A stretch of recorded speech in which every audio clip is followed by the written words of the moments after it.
मेरा नाम है सौरभ कुमार और मेरा काम है आपके स्टडी को आसान बनाना। तो आज हम शुरू करने जा रहे हैं डिस्प्लेसमेंट रिएक्शन, है ना। आखिर डिस्प्लेसमेंट रिएक्शन होता क्या है, सबसे पहले इस बारे में जान लीजिए। आपको नहीं लग रहा है कि डिस्प्लेस कर देना, हटा देना, तो कुछ ऐसा ही कुछ होगा। और हम आपको पहले भी बता दिए थे कि केमिकल रिएक्शन मतलब गद्दारी होता है, समझ गए। इसका मतलब है कि पहले से बना बनाया दोस्ती को कोई तीसरा आएगा, फायदा उठाएगा, ये दोनों का रिश्ता खराब कर देगा और बेचारा के जगह पे अपना ही आके बैठ जाएगा, समझ गए। यही है डिस्प्लेसमेंट रिएक्शन। मतलब दो लोग सही से चल रहा था, वो तीसरा आया, काम खराब कर दिया, है ना। तो देखिए डिस्प्लेसमेंट रिएक्शन होता क्या है। तो इस रिएक्शन में एक एलिमेंट जो है दूसरा एलिमेंट का जगह ले लेता है, एक एलिमेंट दूसरे एलिमेंट का जगह ले लेता है। वही चीज इसमें लिखा हुआ है कि one element takes the place of another element, the reaction in which one element takes the place of another element. एक एलिमेंट दूसरे का जगह ले लेगा, वही रिएक्शन कहलाता है डिस्प्लेसमेंट रिएक्शन। ठीक, तो आखिर जगह ले लेगा तो किस आधार पे ले लेगा। तो जो मोर रिएक्टिव एलिमेंट होगा ना, जो बहुत ज्यादा रिएक्ट करता है, वो अपने से लेस रिएक्टिव एलिमेंट को अपनी जगह से क्या कर देगा, डिस्प्लेस कर देगा, हटा देगा, है ना। मोर reactive element displaces a less reactive element. ठीक, तो आप लोग कैसे जानिएगा कि कौन सा एलिमेंट ज्यादा रिएक्टिव है, कौन सा कम रिएक्टिव है। तो हम इस एग्जांपल के बाद उस चीज को बताने वाले हैं। एक रिएक्टिविटी सीरीज हम आपको बताएंगे, जिससे आपको याद हो जाएगा और समझ में आ जाएगा कि कौन सा एलिमेंट है जो ज्यादा रिएक्टिव है और कौन सा एलिमेंट कम रिएक्टिव है। तुम लोग का क्लास में मान लीजिए कोई बेंच पे कोई बेचारा पतला दुबला लड़का बैठा हुआ है और एगो बुलडोजर टाइप तनी हाथी टाइप लड़का आया, बोला कि अरे हट, हम बैठबो इस जगह पे। तो लड़का बेचारा अगर डरे हट गया तो ठीक, और लड़कवा अगर नहीं हटा तो ये जो हाथी टाइप लड़का है ये उठा के उसको फेंक देगा कि नहीं। मतलब जो ताकतवर है वो अपना से कमजोरवा को हटा देता है, समझ गए। तो यहाँ पे जो मोर रिएक्टिव एलिमेंट है, जो ज्यादा रिएक्टिव है, वो अपना से कम वाला को क्या करेगा, हटा देगा। ठीक है, आइए एग्जांपल देखिए। कह रहा है कि जिंक का एगो स्ट्रिप है, स्ट्रिप माने पतला सा पत्ती टाइप। जिंक का स्ट्रिप को ना हम कॉपर सल्फेट सॉल्यूशनवा में डाल देते हैं, ठीक है। और कॉपर सल्फेट सॉल्यूशन में जब हम डालते हैं तो जिंक सल्फेट बनता है और जो कॉपर एलिमेंट है वो अलग हो जाता है, ठीक है। तो इसमें क्या हो रहा है अब समझिए। देखिए कॉपर सल्फेट का एक्वस सॉल्यूशन है, ठीक है। एक्वस सॉल्यूशन मतलब पानी में कॉपर सल्फेट खुला हुआ है। ब्लू कलर का होता है बाबू कॉपर सल्फेट, याद रहेगा। कॉपर सल्फेट को ब्लू विट्रियोल भी कहा जाता है। तो ये ब्लू कलर का है। जिंक का कलर होता है सिल्वरी व्हाइट। तो एगो शीशा के कटोरिया में या गिलास में कॉपर सल्फेट सॉल्यूशन लिए हैं, उसमें जिंक वाला स्ट्रिपवा को डाल दिए। कुछ देर छोड़ दीजिए, आधा घंटा लगभग। आधा घंटा के बाद देखिएगा ना, तो ये जो जिंक है ना, यहां से कॉपरवा को हटा दिया है और अपना ही जगह पे आके बैठ गया है। देखिए यहाँ पे कॉपर को यहां से हटा दिया, बोला कि भाग निकाल, और अपना ही बैठ गया। तो जिंक सल्फेट बनाया, और जिंक सल्फेट जो है ये कलरलेस होता है, और जो कॉपर होता है ये रेड ब्राउन कलर का होता है। तो आखिर ये कॉपरवा कहाँ चल गया। तो जानते हैं, पहले बेचारा ये आपका जिंक जो है सिल्वरी व्हाइट कलर का था ना, और जिंक स्ट्रिपवा पे देखिएगा ना, तो एगो रेड ब्राउन कलर का ना एगो लेयर चढ़ल मिलेगा। वही लेयर वो एक्चुअली में किसका है, कॉपर का है, समझ गए। फिर से समझिए कि copper sulphate solution blue colour का था। जब हम जिंक का स्ट्रिप इस कॉपर सल्फेट के सॉल्यूशन में डाले हैं तो ये ब्लू कलर जो है धीरे धीरे हो गया है कलरलेस, और इस जिंक के स्ट्रिप पे रेड ब्राउन कलर चढ़ गया। मतलब इस सिल्वरी व्हाइट कलर के ऊपर आपको रेड ब्राउन का एक परत आपको देखने को मिलेगा, समझ गए। क्या हुआ इसमें, तो देखिए जिंक ज्यादा रिएक्टिव है कॉपर से, तो जिंक जो है कॉपर को धकिया के हटा दिया और अपने ही जगह पे आ गया, ठीक है। तो आखिर हम तो जानते थे कि जिंक ज्यादा रिएक्टिव है, अभी तक तो आपको नहीं पता है कि जिंक ज्यादा रिएक्टिव है। तो इसके बाद हम बताने वाले हैं क्या, रिएक्टिविटी सीरीज। आपको समझ में आ जाएगा क्या चीज? जो बताएंगे वही। रिएक्टिविटी सीरीज के बारे में हम बता रहे हैं आपको, इसको ध्यान से सुनिएगा, है ना। इमेज दिखेगा रिएक्टिविटी सीरीज का उधर, लेकिन हम फिर भी यहाँ पे आपको लिख दिए हैं, इसलिए लिख दिए हैं ताकि एगो ट्रिक के माध्यम से आपको हम याद करा सकें, है ना। उस इमेज में आपको कुछ ज्यादा ही एलिमेंट हैं, लेकिन जो एलिमेंट बहुत ज्यादा जरूरी वाले हैं उन्हीं वाले हम यहाँ पे लिखे हैं, ठीक है। तो ये देख लीजिए, ये क्या लिखा हुआ है ना। और ये जो तीर का निशान दिया है, मतलब जो ये ऊपर वाले एलिमेंट्स आपको दिखेंगे, ठीक है, ये सब हाईली रिएक्टिव होते हैं और नीचे वाले लेस रिएक्टिव, है ना। मतलब आप नीचे से ऊपर बढ़ते जाइएगा तो एलिमेंट्स का रिएक्टिविटी जो है बढ़ता जाएगा, ठीक है। और अगर ऊपर से नीचे आइएगा तो रिएक्टिविटी घटेगा, ठीक है। चलिए हमको एक एग्जांपल से बताइए तो देखो इधर, एल्यूमिनियम ज्यादा रिएक्टिव होगा कि जिंक? एल्यूमिनियम। सोडियम ज्यादा रिएक्टिव होगा कि कोबाल्ट? सोडियम। जो ऊपर वाला है वो नीचे वाले से ज्यादा रिएक्टिव होगा, ठीक है। इसको याद कैसे करेंगे? तो देखिए, पहले यहां तक याद कर लेना है, आरबी से लेके सीए तक, कैल्शियम तक। इसको कैसे याद करेंगे? तो देखिए, रब के नाली बाका, मतलब रब के नाली बाका, यही चीज लिखे है। देखिए, रब, ठीक है, के नाली बाका, रब से हो जाएगा रुबिडियम, के से हो जाएगा पोटेशियम, ना से हो जाएगा Na मतलब सोडियम, ली से हो जाएगा लिथियम, बा से हो जाएगा बेरियम और Ca से हो जाएगा कैल्शियम। मतलब रब के नाली बा का, आज जाइएगा घर, रटते जाइएगा, याद हो जाएगा।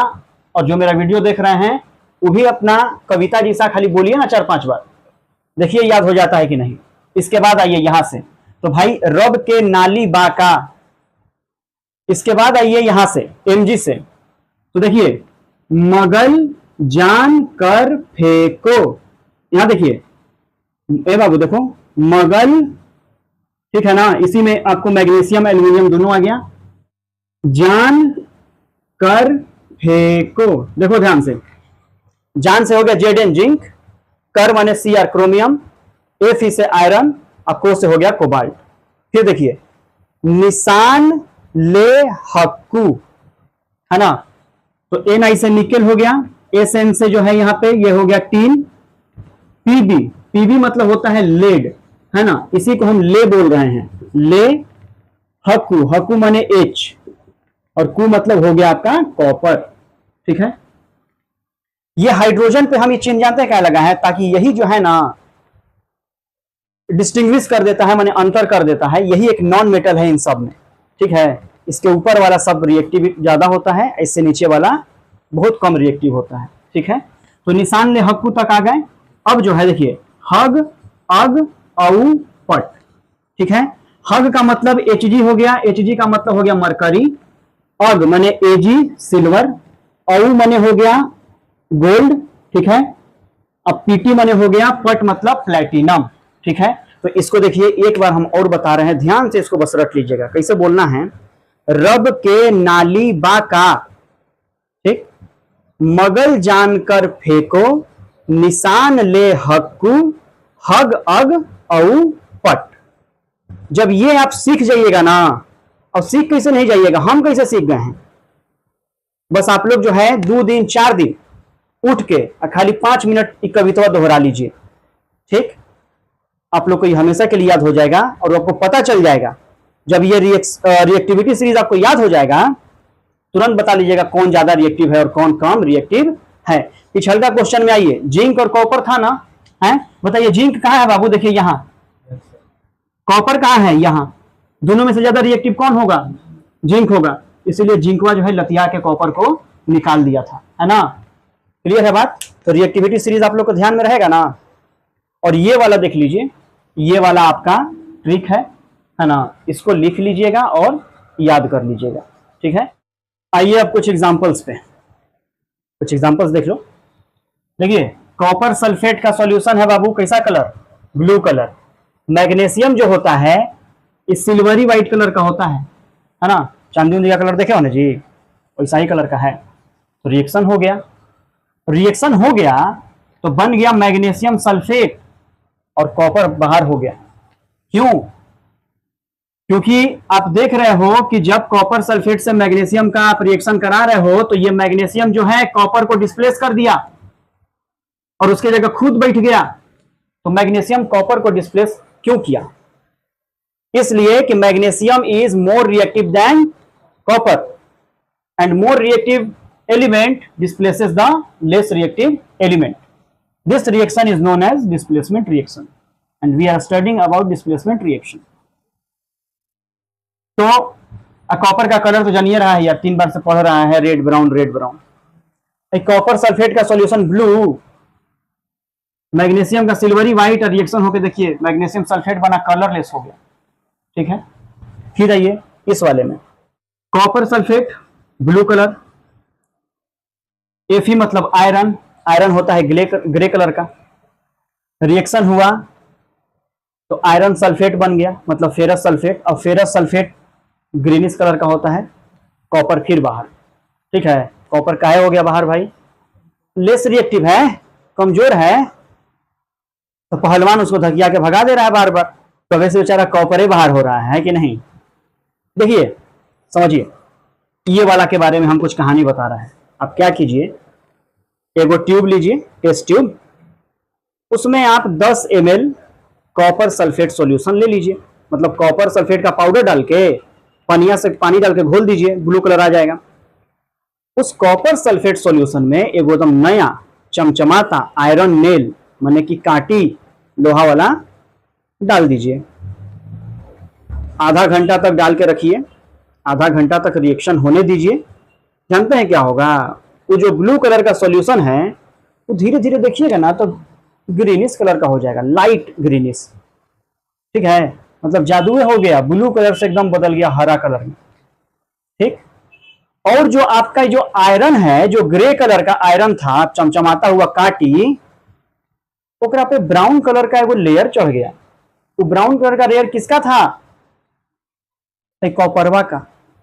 समझ गए? अब बेचारा कॉपर अलग हो गया तो बेचारा कहां जाए दुखी होके? बेचारा आयरन के पास गया अपना दुख बांटने, आयरन पे एगो लेयर चढ़ा दिया, है कि नहीं? बताइए ये दोनों कितना खुश था, हैं? बीच में ये आया कि ज्यादा रिएक्टिव था, समझ गए? ज्यादा खर्चा उर्चा कर दिया। SO4 जो है मतलब कि कॉपर का साथ छूट गया और यहाँ पे आ गया Fe। अब बेचारा ये जो कॉपर है चला गया अकेले और जा करके आयरन पे अपना एगो लेयर चढ़ा दिया। समझ गया ना बात? तो ये वाला रिएक्शन देख रहे हैं ना, क्यों ऐसा हुआ? क्योंकि Fe is more reactive than copper. ठीक है, डिस्प्लेसमेंट रिएक्शन का एग्जांपल हुआ कि नहीं हुआ? आइए इसमें देख लीजिए, कॉपर क्लोराइड ग्रीन कलर का और लीड ब्लूइश ग्रे, रिएक्शन हो गया। कि फिर जो है लीड ज्यादा रिएक्टिव है, तो ज्यादा रिएक्टिव है तो फिर ही कॉपरवा को भेज दिया बाहरी। समझ गए? अब कॉपर का कलर हम इसलिए नहीं लिखे हैं क्योंकि आपको पता है कॉपर का कलर होता है रेड ब्राउन। कई बार लिखे, ये वाला एक्वस सॉल्यूशन है, लीड जो है सॉलिड फेज में है, ये वाला एक्वस सॉल्यूशन है और ये है सॉलिड। समझ गए? हर बार क्या देखने को मिल रहा है? बेचारा कॉपर अभी तक बाहर गया है, लेकिन और भी जाएंगे, ऐसा नहीं है कि सिर्फ कॉपर ही जाएगा। जो लेस रिएक्टिव होगा वो तो जाएगा ही जाएगा, है कि नहीं? तो ये देख रहे हैं कि मोर रिएक्टिव वाला हमेशा लेस रिएक्टिव को क्या कर दे रहा है? हटा दे रहा है, और यही रिएक्शन होगा डिस्प्लेसमेंट रिएक्शन। और एग्जांपल पे आइए, देखिए अब जानते हो, अब जो है बेचारा कबे से कॉपर बाहरी हो रहा था, अब कॉपर लतियाएगा दूसरा कोई के। देखो ये कोई चीज है, सिल्वर नाइट्रेट। सिल्वर नाइट्रेट का कलर होता है कलरलेस। ठीक है, कॉपर के साथ इसका रिएक्शन हम करा रहे हैं, तो कॉपर के साथ जब रिएक्शन करा रहे हैं तो कॉपर नाइट्रेट बन रहा है ना? और ये हो जा रहा है ब्लू कलर का, और सिल्वर अलग हो गया, सिल्वर बाहर हो गया। मतलब देखिए ये डिस्प्लेसमेंट रिएक्शन हुआ है जिसमें इस सिल्वर को बाहर कर दिया कौन? कॉपर। बेचारा अभी से पहले एग्जांपल में देखे ना, कॉपर बेचारा अलग हो जा रहा था, लेकिन इस बार कॉपर जो है उस सिल्वर को, एजी को ही उधर भगा दिया। क्यों? क्योंकि कॉपर जो है सिल्वर से ज्यादा रिएक्टिव है ना। इसीलिए कॉपर सिल्वर को क्या कर दिया, भेज दिया उधर। और देखिए जो सिल्वर नाइट्रेट था ये कलरलेस था, रिएक्शन के बाद जो कॉपर नाइट्रेट बना है वो ब्लू कलर का बना है। तो इस रिएक्शन में जब सिल्वर नाइट्रेट में वो कॉपरवा का स्ट्रिप या पत्ती डाले थे ना, तो रिएक्शन के बाद जानते हैं ये कॉपर नाइट्रेट तो ब्लू कलर का हो ही गया, और उस कॉपर स्ट्रिप पे ना ग्रेइश व्हाइट कलर का एगो लेयर चढ़ गया, और ये ग्रेइश व्हाइट कलर किसका था? सिल्वर का था। ठीक है, आइए अब दूसरा एग्जांपल पे देख लीजिए। ये देखिए आयरन है, आयरन को हमने आयरन के चूर के रूप में लिया है, आयरन फिलिंग्स के रूप में लिया है। इसको जब हम रिएक्शन करा रहे हैं डाइल्यूट हाइड्रोक्लोरिक एसिड से, है ना बाबू, तो FeCl2 बनता है और हाइड्रोजन गैस बाहर होता है। इसका मतलब है, एक बात बताइए, जो आयरन है ये हाइड्रोजन से ज्यादा रिएक्टिव है कि नहीं? तो हाइड्रोजनवा को भगा करके अब अपना ही बैठ गया यहाँ पे, और हाइड्रोजन गैस बाहर निकल गया। ठीक है, इस एग्जांपल में आइए सेम है, मैग्नीशियम जानबे करते हैं आप, इसको भी हम रिएक्शन करा रहे हैं डाइल्यूट हाइड्रोक्लोरिक एसिड से। तो मैग्नीशियम भी ज्यादा रिएक्टिव है किससे? हाइड्रोजन से। हाइड्रोजन को हटाया, खुद बैठ गया, हाइड्रोजन गैस बाहर निकल गया।